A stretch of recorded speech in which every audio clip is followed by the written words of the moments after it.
Oke, kali ini kita akan menyelami sebuah kisah epik dari 1001 Malam.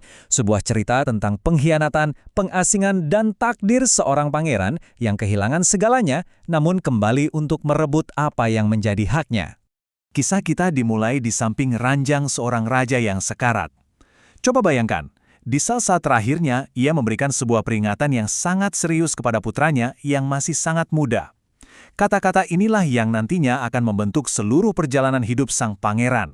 Nah, ini dia tokoh utama kita, Pangeran Kaana Makaana. Dia adalah pewaris takhta yang sah, seorang pangeran muda yang sepertinya punya masa depan cerah.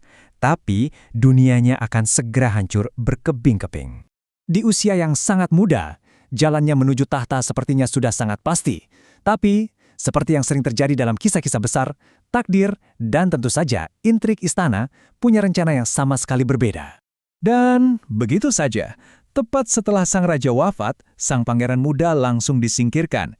Dengan kejam, pamannya sendiri yang juga panglima kerajaan merebut tahta yang seharusnya menjadi miliknya.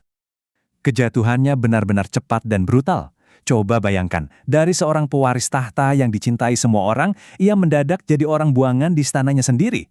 Hidupnya bergantung pada belas kasihan orang lain.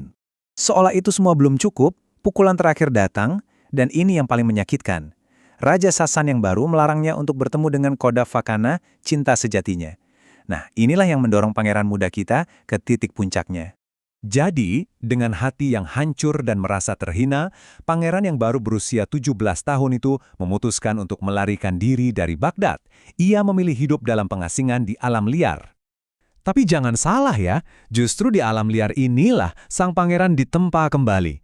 Melalui berbagai ujian, duel, dan pertemanan yang tak terduga, anak laki-laki yang putus asa itu perlahan-lahan menghilang dan digantikan oleh sosok seorang pejuang sejati. Waktu pun berlalu. Sang pangeran kini bukan lagi anak laki-laki yang lari dari istana. Dia sudah jadi pejuang tangguh. Suatu hari, ia mendengar kabar ada pemberontakan yang menyerukan namanya. Ia tahu inilah saatnya untuk kembali ke Baghdad. Dan dalam perjalanannya pulang, ia langsung membuat gebrakan.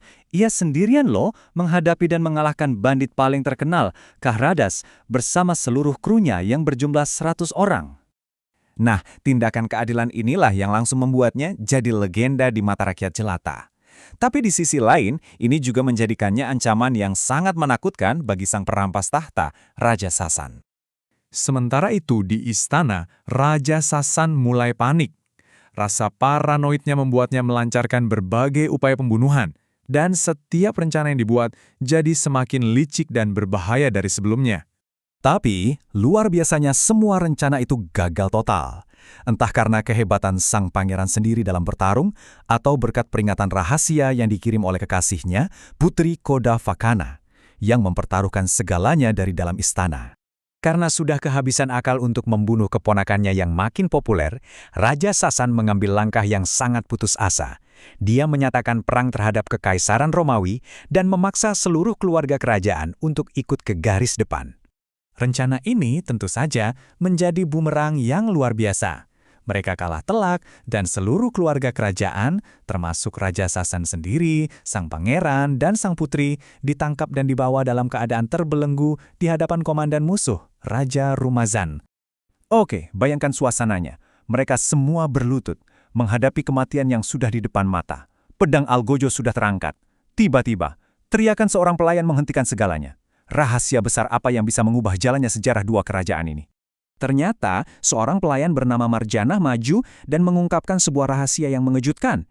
Raja Romawi yang menangkap mereka, musuh bebuyutan mereka, ternyata adalah paman dari Pangeran Kaana Makaana yang telah lama hilang. Dan buktinya, sesuatu yang sangat personal dan gak bisa dibantah.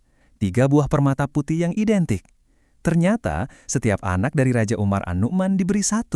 Dan ketiga orang di sana, sang pangeran, bibinya, dan Raja Romawi, semuanya memakai permata itu. Ini membuktikan bahwa musuh bebuyutan ini sebenarnya adalah keluarga. Nah, setelah rahasia besar itu terbongkar, perang tentu saja langsung berhenti. Musuh berubah menjadi keluarga. Mereka semua akhirnya kembali ke Baghdad untuk memulihkan tatanan yang seharusnya. Sesampainya di Baghdad, Raja Sasan sudah pasti langsung dilengserkan. Lalu siapa yang memerintah? Disinilah uniknya. Dua kerabat yang baru saja bertemu ini, paman dan keponakan, setuju untuk memerintah kerajaan bersama-sama.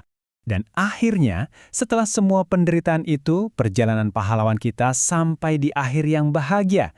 Sang pangeran yang terbuang kini dinobatkan menjadi raja, merebut kembali haknya, dan yang terpenting, ia akhirnya menikahi kekasihnya Putri Kodavakana. Keluarga bersatu, tahta aman, cinta sejati pun bersatu. Terdengar seperti akhir yang sempurna, kan? Tapi, tunggu dulu. Ingat nama Zatut Dawahi yang disebutkan di awal cerita, peringatan terakhir dari sang raja? Nah, kisah tentang wanita itu mengingatkan kita bahwa di dunia 1001 malam, sebuah cerita tidak pernah benar-benar berakhir.